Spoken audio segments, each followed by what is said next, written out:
Hello दोस्तों, देखिए ये आपका आज हम पूरे क्लास 10th का पूरा केमिस्ट्री का पूरा हिस्ट्री बता रहे हैं।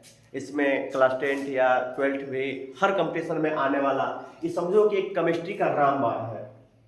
यानी ये अगर आपको तैयार है तो केमिस्ट्री का यौगिक रिएक्शन कोई भी चीज़ आपको रटना नहीं पड़ेगा। ईमानदारी से ध्यान दीजिए, देखिए आपको समझ में आएगा। जैसे यौगिक बनाना है तो यौगिक बनाना है तो जैसे आपने कोई भी चीज उठाया, जैसे हाइड्रोजन उठा लिया, हाइड्रोजन पर एक चार्ज है और ये फास्फेट पर 3 चार्ज है। तो हम फास्फेट पर 3 चार्ज है तो 3 लिखते हैं और हाइड्रोजन पे 1 चार्ज तो 1 लिखते हैं। अब ये हमारा बन गया, ये 3 यहाँ आ जाता है और 1 यहाँ पर लिखने की जरूरत नहीं है क्योंकि 1 गुणा होगा तो वो 1 इतना ही होगा, यानी H3PO4। अब इसका नामकरण बेटा बस जैसे मतलब है, जैसे ये हाइड्रोजन है, ये सोडियम है, ये मैग्नीशियम है, एल्यूमिनियम है, पोटेशियम है, कैल्शियम है, फेरस है, माने इसको फेरस बोलते हैं, इसको फेरिक बोलते हैं। ये आपका जिंक है, ये लिथियम है, ये बेरिलियम है, ये बेरियम है, ये बोरान है, ये कॉपर है, ये भी कॉपर है, यहाँ पर कॉपर होता है, ये क्यूप्रिक होता है। जैसे अलग अलग नाम, जैसे डबल चार्ज है अपवाद में आता है। ये चांदी है, सिल्वर बोलते हैं, इसको अर्जेंटीना भी बोलते हैं। यानी लेड है, ये शीशा है, प्लम्बम भी बोलते हैं पीवी, और इसका ये टीन है एसएन। तो इस तरह से आपको ये जितने मूलक है, अब यहाँ पर फास्फेट है, PO4 पर फास्फेट है, नाइट्रेट है, नाइट्रेट पर 1 चार्ज है, SO4 पर सल्फेट पर डबल चार्ज है, सल्फाइड है, यहाँ पर देखो सल्फाइड होगा तो देखो ये अलग है, SO4 है तो सल्फेट है, SO3 है डबल चार्ज है, सल्फाइड है, और यहाँ पर S है तो सल्फाइड है। यहाँ आपका कॉपर पर प्लस माइनस डबल चार्ज है, माइनस दे भी सकता है ले भी सकता है, तो 4। अब लेने देने की प्रक्रिया ये आपको पिछले वीडियो में पढ़ लेंगे, बहुत से ऐसे वीडियो बनाए हैं जिसमें आपको यौगिक बनाना है या मूलक कैसे बनता है, तो पीछे आप जाइए पढ़िए। और ये इस तरह से आपको आसानी पूर्वक, अगर ये आपका लिए हम पिछले वीडियो में डाले हैं, लगभग में 60-70 मूलक है जो आप उससे हजारों यौगिक हजारों रिएक्शन बना सकते हैं। आपको कोई नहीं है, ओनली केवल आपको 50 या 60 याद करना पड़ेगा। यदि आप 50-60 याद करते हैं तो हजारों यौगिक आपके पास है और आपको रटना नहीं पड़ेगा, और यौगिक या रिएक्शन बनाने में भी आपको रटना नहीं पड़ेगा। आइए हम आपको बताते हैं, बस ये रखिए और उसके बाद जिंदगी भर मत भूलिए। इसका नाम है, जैसे हाइड्रोजन पर हाइड्रोजन H3 है तो इसका नाम H3 से मतलब नहीं, इसका नाम हाइड्रोजन है तो हाइड्रोजन, इसको बोलते हैं फास्फेट, तो ये हो जाएगा हाइड्रोजन फास्फेट। अगर यही हम H प्लस और इससे N से क्रिया करें नाइट्रेट से तो ये 1 ये बोल देगा HNO3 हाइड्रोजन नाइट्रेट, ये हाइड्रोजन नाइट्रेट हो जाएगा। अगर हम इसी से हाइड्रोजन से क्रिया कराते हैं, ये सल्फेट से SO4 डबल माइनस, तो ये +1 है, 1 होता है तो 1 लिख देते हैं, 2 लिख देते हैं, और ये हमारा बन गया, ये 2 यहाँ आ जाता है H2SO4। अब इसका नाम हो गया हाइड्रोजन सल्फेट, इसका नाम हो गया हाइड्रोजन सल्फेट। अगर चलो हम किसी से लेते हैं, Fe पर डबल प्लस है और हमने कार्बोनेट पर ले लिया डबल माइनस, 2 और 2, देखते हैं अगर ये कटने लायक है, देखो ये भी 2 है, ये भी 2 है, 2 सेम है, कट सकता है, यानी 2 करें 2, 2 करें 2, अगर 2 और 4 हुआ तो भी कट सकता है। तो आइए ये हो जाएगा, अब 1 लिखते हैं, Fe तो 1 लिखने की जरूरत है नहीं, FeCO3, इसका नाम है फेरस, यानी फेरस कार्बोनेट है। अगर वही आप Fe पर ट्रिपल प्लस वाला लेते हैं और CO3 पर डबल माइनस लेते हैं, 2 और ये 3 लेते हैं और ये बनाते हैं, तो ये Fe2 और CO3 का, ये देखो कार्बन और ऑक्सीजन अलग अलग, इसलिए ब्रैकेट लगाना पड़ेगा, यानी CO3 का 3 है, यानी Fe2CO3 का थ्राइस, यानी इसको बोलते हैं ये फेरिक हो गया, क्योंकि इस पर ट्रिपल चार्ज लगता है तो फेरिक लिखेंगे। ये है फेरिक कार्बोनेट, फेरिक कार्बोनेट है। तो आप इसको आसानी से कंपाउंड कोई भी आप यौगिक लीजिए और आसानी से बना सकते हैं। जैसे कैल्शियम है, आपने इससे कोई भी किसी से ले लिया, यानी ये प्लस है, और चलिए हम इसको लेते हैं Cr2O7 डबल माइनस। तो यहाँ 2 है तो 2 लिखेंगे, यहाँ पर भी 2 है, 2 करें 2 या 2 करें 2, यानी ये बोला Cr2O7। अब इसका नाम बेटा हमेशा धनी आदमी को पहले लिखते हैं, जैसे प्लस वाला जो धन है, धन चार्ज वाला, उसको पहले लिखते हैं, ऋण वाला बाद में लिखते हैं। हमेशा धन ज्यादा प्लस माइनस से ही क्रिया करता है, यानी रियल कंडीशन में माइनस माइनस से प्लस प्लस से क्रिया करता है। अब जैसे कहने का मतलब है, ये इसका नाम हो गया कैल्शियम और इसका नाम है डाइक्रोमेट। देखो इसका नाम कैल्शियम है और इसका नाम है डाइक्रोमेट, तो ये हो जाएगा कैल्शियम डाइक्रोमेट। तो कैल्शियम डाइक्रोमेट हो गया। उस तरह से यदि आप अनेकों तत्व लेते हैं, Ca पर डबल प्लस हो गया और आप इस पर ऑक्साइड लेते हैं, तो यानी O पर डबल माइनस है, 2 और 2 ये कट जाएगा, तो ये बन जाएगा CaO। इसका नाम है कैल्शियम ऑक्साइड, कैल्शियम ऑक्साइड। तो इस तरह से आप कोई भी यौगिक को बना सकते हैं जो आपको लेना है, जो आपको लगता है। जैसे AgBr लिए, Ag पर डबल प्लस सिंगल प्लस है और ब्रोमीन है सिंगल माइनस, इसको बोलता है। तो देखो जैसे ये फ्लोरीन है तो फ्लोराइड, क्लोरीन है तो क्लोराइड, आयोडीन है तो आयोडाइड, ब्रोमीन है तो ब्रोमाइड। इस तरह से ये हाइड्रोजन ग्रुप का तत्व है। जैसे chlorine, fluorine, bromine, chlorine, fluorine, iodine, bromine, ये हाइड्रोजन ग्रुप का तत्व है। ये जुड़ते हैं तो हाइडाइड बनाते हैं, हाइडाइड बनाते हैं। जैसे देखो ये 1 है, ये 1 है, ये बन गया AgBr।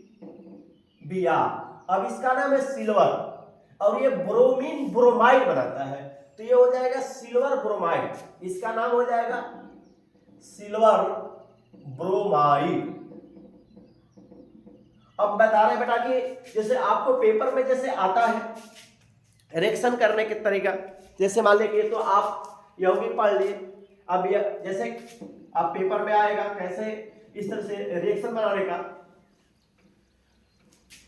तो देखिए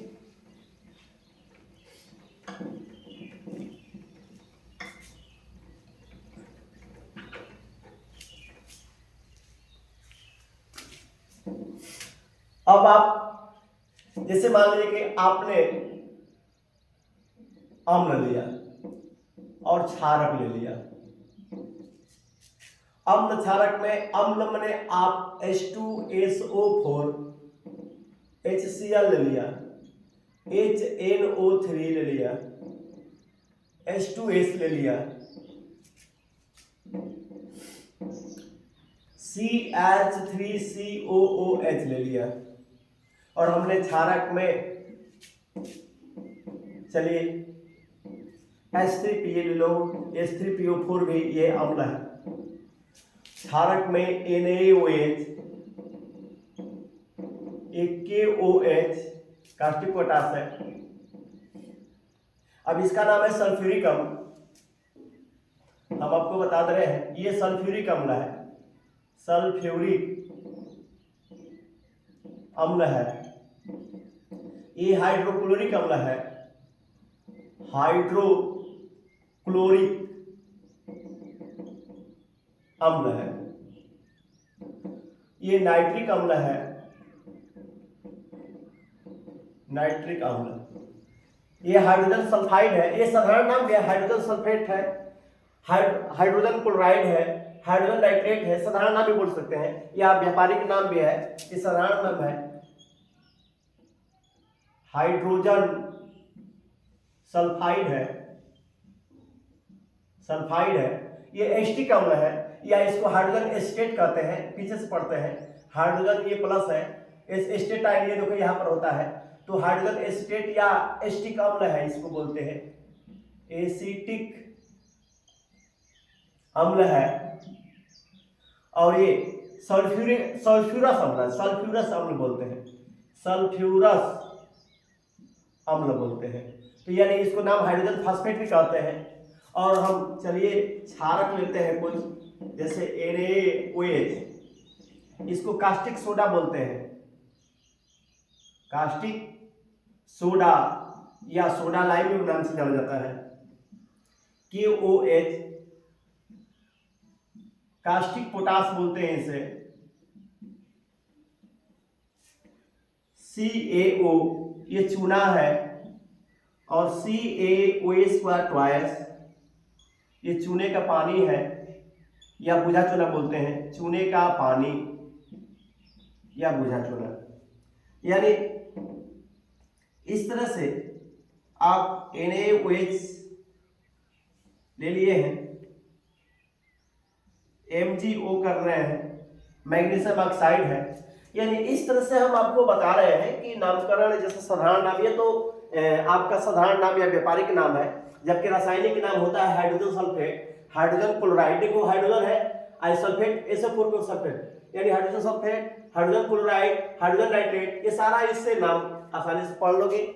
यानी हाइड्रोजन सल्फाइड, ये हाइड्रोजन एसीटेट भी बोलते हैं, पीछे से पढ़ते हैं, ये माइनस वाला, इसमें हाइड्रोकार्बनिक यौगिक है, तो ये इसी में माइनस के पहले लिखा जाता है। यानी CH3COO माइनस है, अगर यहाँ सोडियम से क्रिया करेंगे, इसमें ये माइनस पहले लिखा जाता है, प्लस वाला बाद में, तो 1 ये बन जाता है CH3COONA।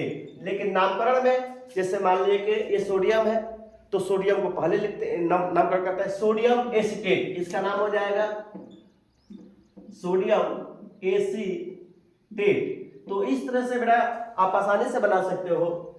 अब आइए, हम इसको बता रहे थे, sodium hydrogen acetate, hydrogen phosphate है, ये सोडियम हाइड्रोक्साइड है, पोटेशियम हाइड्रोक्साइड है, कैल्शियम ऑक्साइड है, कैल्शियम हाइड्रोक्साइड है, मैग्नीशियम हाइड्रोक्साइड है, ऑक्साइड है, सॉरी।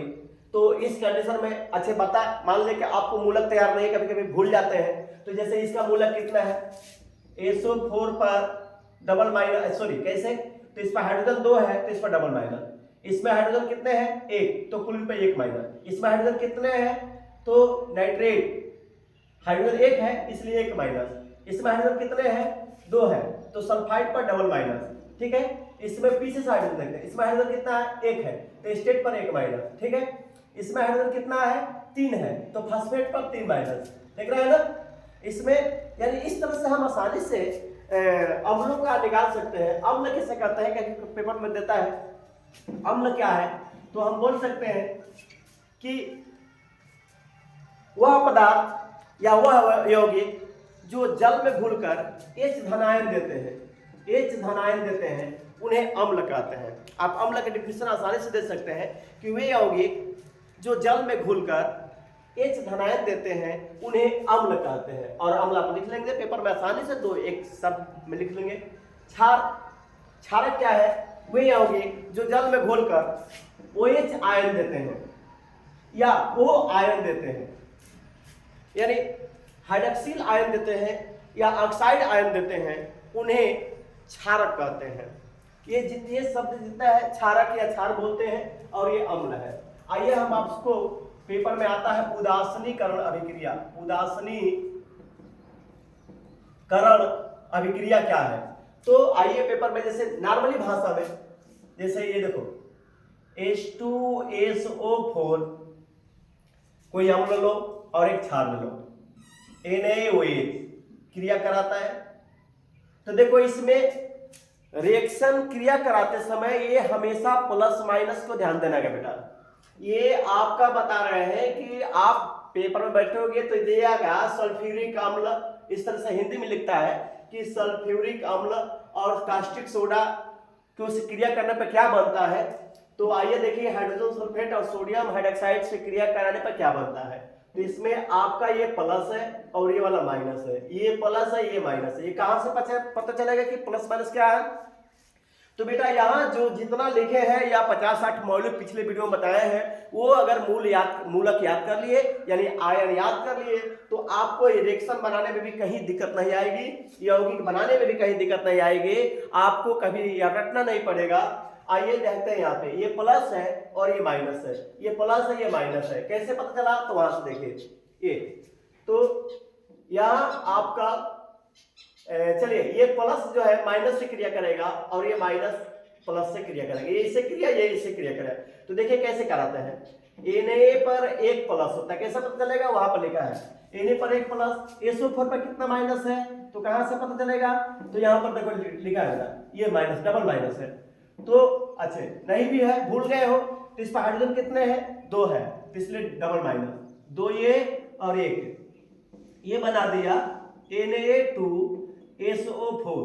अब हमारा बन गया सोडियम सल्फेट, इसका नाम क्या हो गया? Na2SO4 sodium sulphate plus. अब हाइड्रोजन H2 नहीं लिखते हैं, हमेशा क्रिया कराते समय मूलक लेते हैं, यानी क्या लेंगे? H प्लस लेंगे। अब क्या लेंगे? OH माइनस लेंगे, यहाँ पर OH माइनस है, H प्लस है, तो आप इससे क्रिया करा दिए, तो 1 और 1 बन गया, यानी HOH, यानी हाइड्रोजन हाइड्राइड कहते हैं, या इसको 2 बार हम लिख सकते हैं, 2 बार है तो इस H2O भी कह सकते हैं। ये जल का सूत्र है बेटा, यानी H2O बना। यानी इस तरह से आप कोई भी यौगिक ले सकते हैं। अच्छा, इसके डिफिनेशन 2 तरीके से बन सकते हैं। जैसे कहने का मतलब है कि ये अम्ल है और ये क्षार है, अम्ल और क्षार परस्पर संयोग करके लवण और जल बनाते हैं, इसे उदासीनीकरण अभिक्रिया कहते हैं। कई तरीके से पेपर उठाता है कि अम्ल और क्षार परस्पर संयोग करके क्या बनाता है, रासायनिक समीकरण लिखिए, तो आपका अम्ल और क्षार परस्पर संयोग करके लवण और जल बनाता है। अब इसमें हम विस्थापन अभिक्रिया भी दिखा सकते हैं, एक ही रिएक्शन में कई प्रकार के डिफिनेशन हम दे सकते हैं। ये विस्थापन अभिक्रिया हो रही है, विस्थापन कैसे? ये धनी इसके साथ और ये धनी इसके साथ, तो ये इसको बोलते हैं द्विविस्थापन।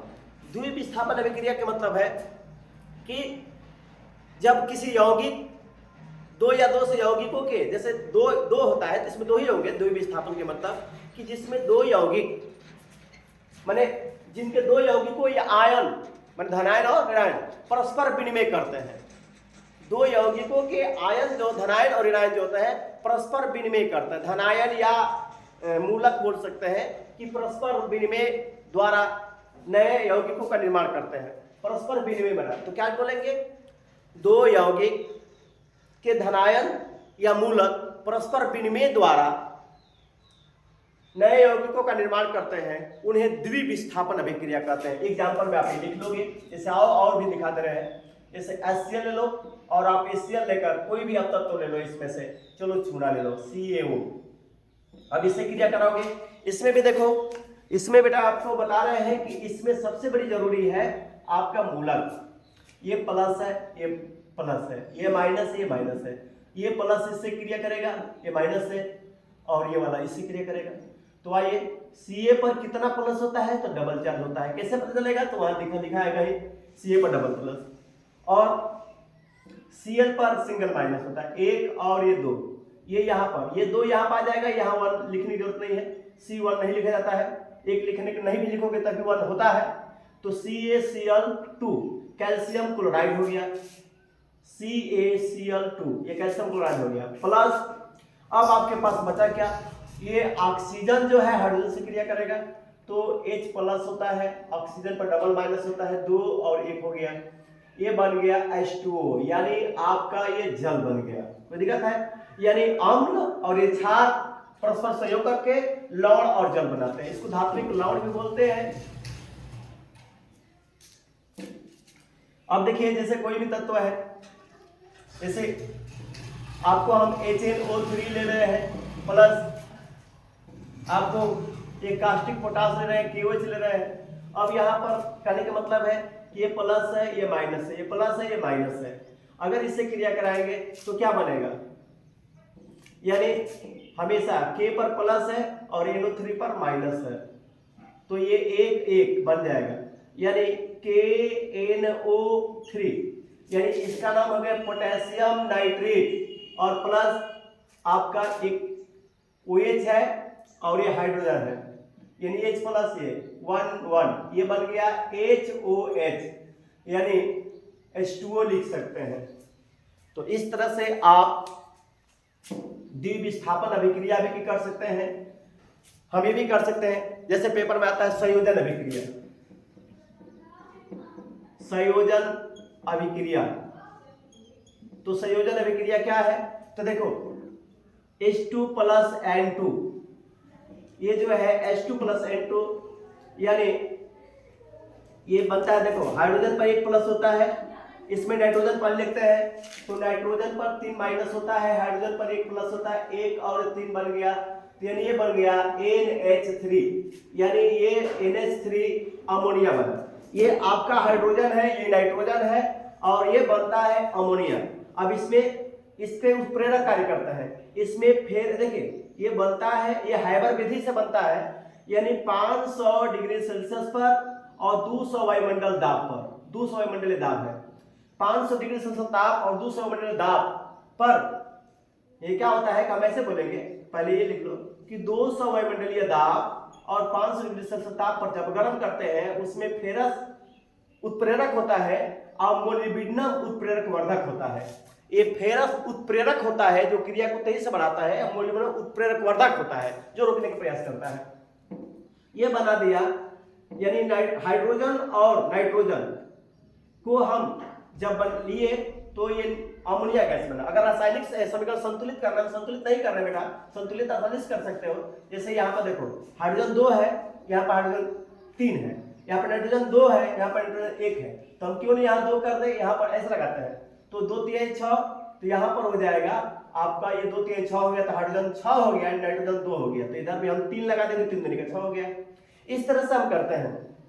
ये संयोजन अभिक्रिया है। ये क्या है, 2 तत्व है, या आप देखिए H2 प्लस O2 क्या बनाया, H2O बनाया, ये संयोजन अभिक्रिया है।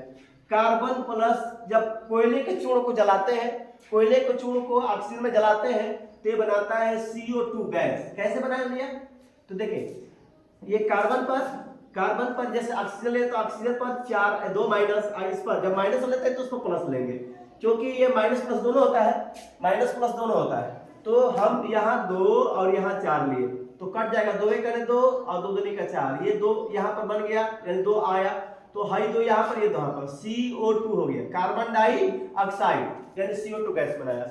अब ऑक्सीजन कितने, इसमें 2 है, इधर ऑक्सीजन 2 है, कार्बन 1 है, कार्बन 1 है, ये समीकरण संतुलित है। यहाँ पर हाइड्रोजन 2 है और यहाँ ऑक्सीजन 2 है, तो यहाँ पर ऑक्सीजन तो एक ही ना है, तो यहाँ पर यदि हम ऑक्सीजन 2 है तो इधर हम 2 यहाँ लगाते हैं, यहाँ नहीं लगाते हैं। अगर यहाँ लगा दोगे H2O2 कर दोगे तो ये हाइड्रोजन पेरोक्साइड यौगिक बदल जाएगी, यौगिक की प्रकृति बदल गई, ये हाइड्रोजन पेरोक्साइड हो गया, यानी यहाँ पर नहीं होगा, ये यहाँ पर होगा। तो यहाँ पर हाइड्रोजन देखो ऑक्सीजन को 2 बनाया तो यहाँ पर हाइड्रोजन दूसरी का 4 हो गया, तो यहाँ हाइड्रोजन 2। ऐसे रासायनिक समीकरणों को संतुलित करते हैं। तो ये आपका संयोजन अभिक्रिया हुआ। संयोजन अभिक्रिया। अब आपके पास वियोजन अभिक्रिया आती है।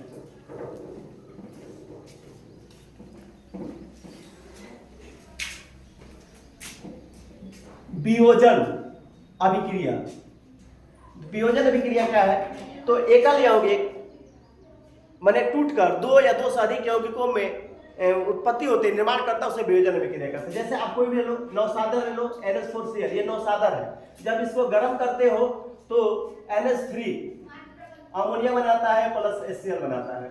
अगर संयोजन में इसी को उलट दो, अगर अमोनिया माने HCl में HCl हाइड्रोक्लोरिक अम्ल में यदि अमोनिया गैस प्रवाहित करते हैं तो नौसादर प्राप्त होता है NH4Cl। तो देखो एक रिएक्शन में दो डिफिनेशन।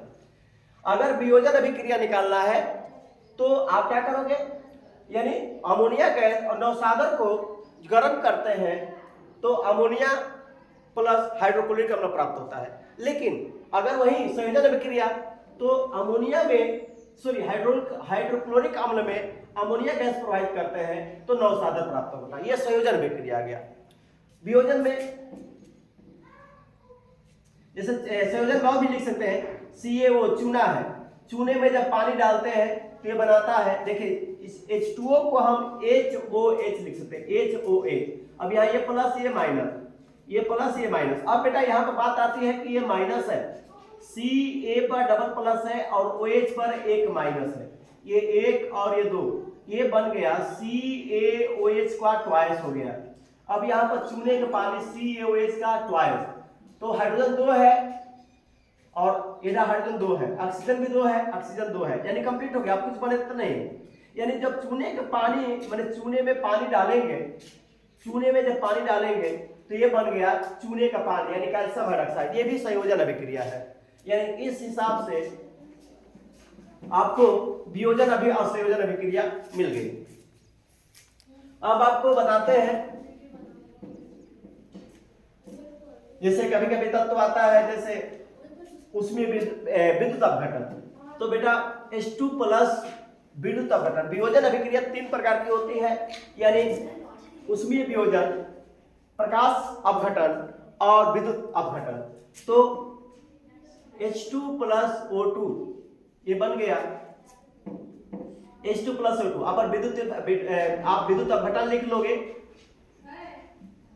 नहीं विद्युत अपघटन में टूटना है ना, तो आप H2O को आपने विद्युत अपघटन लिख दिया, विद्युत अपघटन, और आपने 2H प्लस कर दिया, सॉरी H2 कर दिया और O2 कर दिया, तो ये आपका विद्युत अपघटन हो गया। विद्युत अपघटन अभिक्रिया ये है। तो आपका वियोजन अभिक्रिया 3 प्रकार से होती है, विद्युत अपघटन, ऊष्मीय वियोजन, प्रकाश अभिघटन, माने सूर्य का प्रकाश यानी प्रकाश अपघटन है।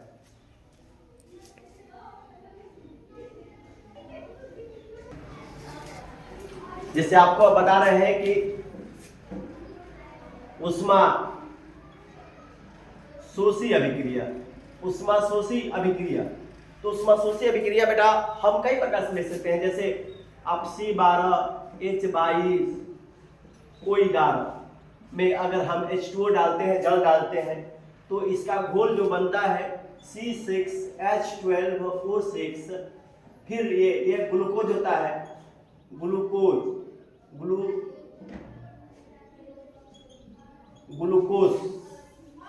और C6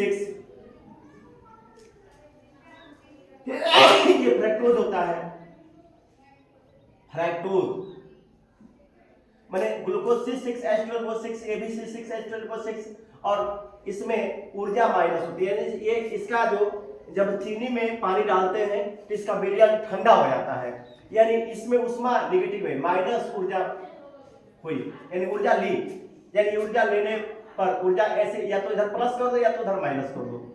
यानी इस तरह से आपका उष्मा शोषी अभिक्रिया। उष्मा शोषी किसे कहते हैं? वह रासायनिक अभिक्रिया जिसमें उष्मा माने रासायनिक क्रिया के दौरान उष्मा का अवशोषण होता है, उसे उष्मा शोषी अभिक्रिया कहते हैं। तो उष्मा शोषी अभिक्रिया में बेटा आप बता रहे हैं कि जैसे आप कोई भी ले लीजिए,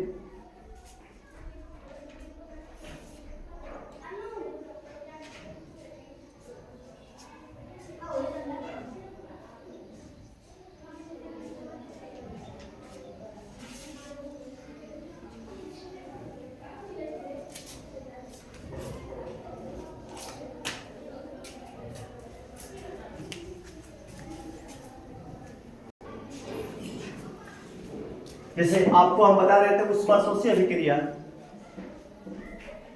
तो जैसे कार्बन है और ये सल्फर है, कार्बन सल्फर बनता है, तो देखो Ca पर ये सल्फर पर डबल माइनस, कार्बन पर 3 वाला प्लस ले 4 प्लस होता है, तो 4 ये 2, ये बन गया 2 1 2 और 2 दूनी का 4, यानी ये बन जाएगा CH2, यानी CH2 बनता है और ये माइनस ऊर्जा लेता है।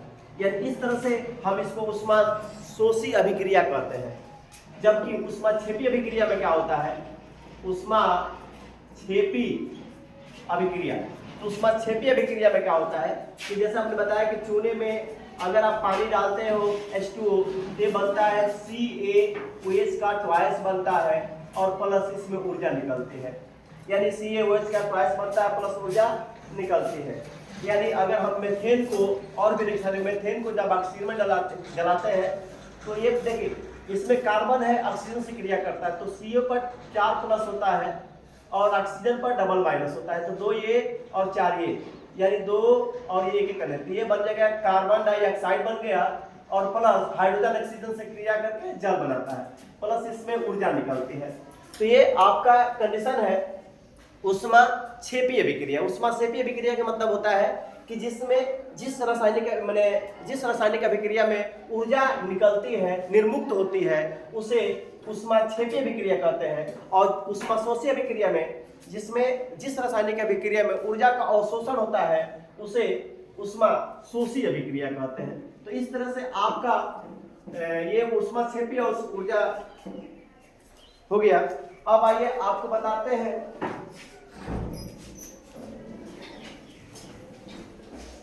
जैसे होता क्या है कि अपचयन और अक्षीकारक। अपचयन और अक्षीकारक क्या होता है इसके बारे में देखिए, पेपर में ये भी आता है। अपचयन अभिक्रिया, अपचयन अभिक्रिया होता है। तो अपचयन अभिक्रिया में देखिए विशेष ध्यान दीजिएगा, इसमें जैसे हमने आपको एग्जांपल दे रहे हैं Cu प्लस H2 है और ये बनाता है जैसे कॉपर को क्या करने का कि हाइड्रोजन, जैसे क्यूप्रिक ऑक्साइड को जब हम हाइड्रोजन से क्रिया कराते हैं तो ये प्लस है और ये माइनस है, ये प्लस है तो ये इससे क्रिया करेंगे। यानी ये कहने का मतलब कि हाइड्रोजन पे एक प्लस होता है, ऑक्सीजन पर डबल माइनस होता है, 2 और 1 हो गया, ये बन गया H2O, इसका नाम है जल। और ये कॉपर हट जाता है यानी कॉपर विस्थापित हो जाता है, ये हमारा जल बना दिया। इस कंडीशन में देखा जाए तो यहाँ पर ऑक्सीजन यानी अपचयन अभिक्रिया किसे कहते हैं तो ध्यान दीजिए, यहाँ पर ऑक्सीजन की कमी हुई है। जिस अभिक्रिया में ऑक्सीजन की माने O2 की कमी होती है और हाइड्रोजन की वृद्धि होती है उसे अपचयन अभिक्रिया कहते हैं। बस आपको ध्यान देना है कि जिस अभिक्रिया में ऑक्सीजन की यानी ऑक्सीजन देखिए ऑक्सीजन की कमी होती है और हाइड्रोजन की वृद्धि होती है उसे अपचयन अभिक्रिया कहते हैं। जबकि उपचयन क्या है, उपचयन इसमें क्या होता है अपोजिट डायरेक्शन, जिसमें ऑक्सीजन की वृद्धि होती है और H2 की कमी होती है। तो यानी इस तरह से आप अपचयन अभिक्रिया में क्या कहोगे, सिंपल सी भाषा का अपचयन अभिक्रिया किसे कहते हैं तो ऐसी रासायनिक अभिक्रिया जिसमें क्या होती है कि ऑक्सीजन की कमी और हाइड्रोजन की वृद्धि होती है उसे अपचयन अभिक्रिया कहते हैं। और उपचयन अभिक्रिया क्या होती है वह रासायनिक अभिक्रिया जिसमें ऑक्सीजन की वृद्धि और हाइड्रोजन की कमी होती है, इसे ही यानी उपचयन अभिक्रिया कहते हैं। अब जाते हैं रेडॉक्स अभिक्रिया। रेडॉक्स अभिक्रिया क्या है तो वह रासायनिक अभिक्रिया जिसमें अपचयन और उपचयन दोनों होता है। वह रासायनिक अभिक्रिया जिसमें उपचयन और अपचयन दोनों होता है उसे हम क्या बोल सकते हैं, रेडॉक्स अभिक्रिया कहते हैं। यानी वह रासायनिक अभिक्रिया जिसमें अपचयन और उपचयन दोनों की क्रिया होती है उसे बोलते हैं रेडॉक्स अभिक्रिया। जैसे आपको हम एग्जांपल दे रहे हैं, यानी मैग्नीज डाइऑक्साइड प्लस यानी HCl। अब ये देखो, ये बेटा कहने का मतलब है कि इसमें ये प्लस है ये माइनस है, इसमें ये प्लस ये माइनस है। तो आपको अगर मान लीजिए कि मैग्नीज पर Mn क्रिया कराना है, मैग्नीज पर डबल प्लस होता है, क्लोरीन पर सिग्मा माइनस होता है, एक और ये 2 बन गया तो ये बन जाएगा MnCl2, मैग्नीज क्लोराइड हो गया MnCl2 प्लस। अब ये हाइड्रोजन एक क्रिया का तो जल बनाया। तो इस कंडीशन में देखने को मिला कि आपको यानी इसमें ये क्या हो रहा है, इसमें ऑक्सीजन की कमी हो रही है कि वृद्धि हो रही है, ये बताइए। इसमें ऑक्सीजन की इसमें ऑक्सीजन था, इसमें ऑक्सीजन नहीं है, इसमें ऑक्सीजन था, इसमें ऑक्सीजन नहीं है, तो ये क्रिया है बेटा अपचयन अभिक्रिया, अपचयन। तो ये अपचयन अभिक्रिया हो गया।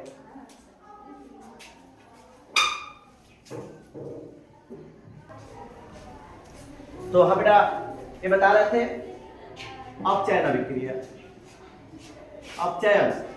तो यस कमेंट, अपचयन अभिक्रिया बेटा शांत रहना, डिस्टर्ब हो रहा है।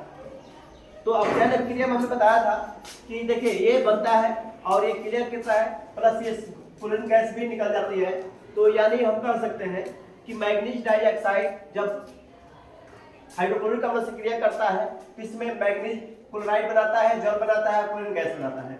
अब यहाँ पर देखो अपचयन, इसमें देखो इसमें ऑक्सीजन की कमी हुई है, तो जिसमें वह रासायनिक समीकरण जिसमें ऑक्सीजन की कमी हुई है और हाइड्रोजन की वृद्धि हुई है, जिसमें O2 की कमी और H2 की वृद्धि यानी H2 की वृद्धि, तो हमने क्या बोलते हैं, अपचयन अभिक्रिया। जबकि ऑक्सीजन की कमी और हाइड्रोजन की वृद्धि अपचयन अभिक्रिया है। उपचयन में क्या होता है, ठीक इसका अपोजिट होता है, उसमें O2 की वृद्धि होती है या H2 की कमी होती है। तो इसमें देखो, इसमें क्या हो रहा है, हाइड्रोजन है, इसमें देखा जाए तो इसमें आपकी ऑक्सीजन की वृद्धि हुई है, ऑक्सीजन की वृद्धि हुई है, हाइड्रोजन में क्या हुआ, ऑक्सीजन की वृद्धि हुई है। तो ये आपका उपचयन अभिक्रिया है। और यही हम बता रहे हैं कि ये रेडॉक्स अभिक्रिया करना है तो ऐसा रासायनिक समीकरण जिसमें अपचयन और उपचयन एक साथ हो रहा है उसे रेडॉक्स अभिक्रिया कहते हैं। यानी रेडॉक्स अभिक्रिया क्या है, तो वह रासायनिक अभिक्रिया जिसमें अपचयन और उपचयन एक साथ हो रहा है उसे रेडॉक्स अभिक्रिया कहते हैं। आइए अब बात आते हैं, कुछ पेपर में आता है अवक्षेपण क्या है।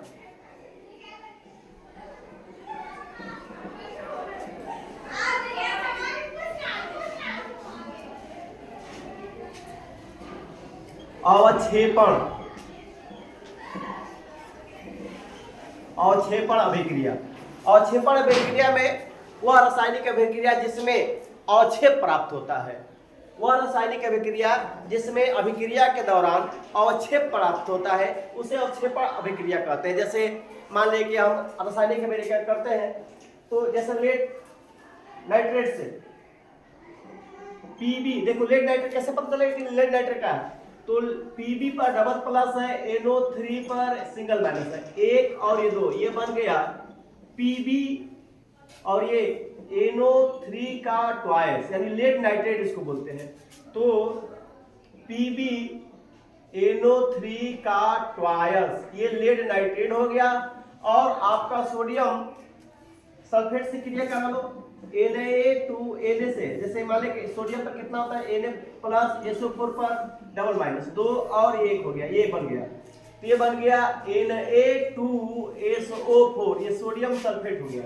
और जब सोडियम सल्फेट क्रिया करता है तो देखो ध्यान से, ये प्लस है, ये माइनस है, ये प्लस है, ये माइनस है, तो जाहिर सी बात है कि प्लस माइनस से क्रिया करेगा और माइनस प्लस से क्रिया करेगा। इस कंडीशन में आपको कहा जाएगा यानी Na पर एक प्लस और यहाँ पर NO3 पर डबल माइनस, कैसे पता चलेगा, तो इधर देखने को मिलेगा, यहाँ पर एक और एक, ये बन गया NaNO3 यानी यहाँ मिला NaNO3, ये सोडियम नाइट्रेट मिल गया और प्लस अब क्या बना, लेड सल्फेट से क्रिया, Pb पर डबल प्लस होता है, SO4 पर डबल माइनस, दो और दो, एक और एक बन गया, यानी ये Pb बेटा साथ रहो PbSO4 बन गया।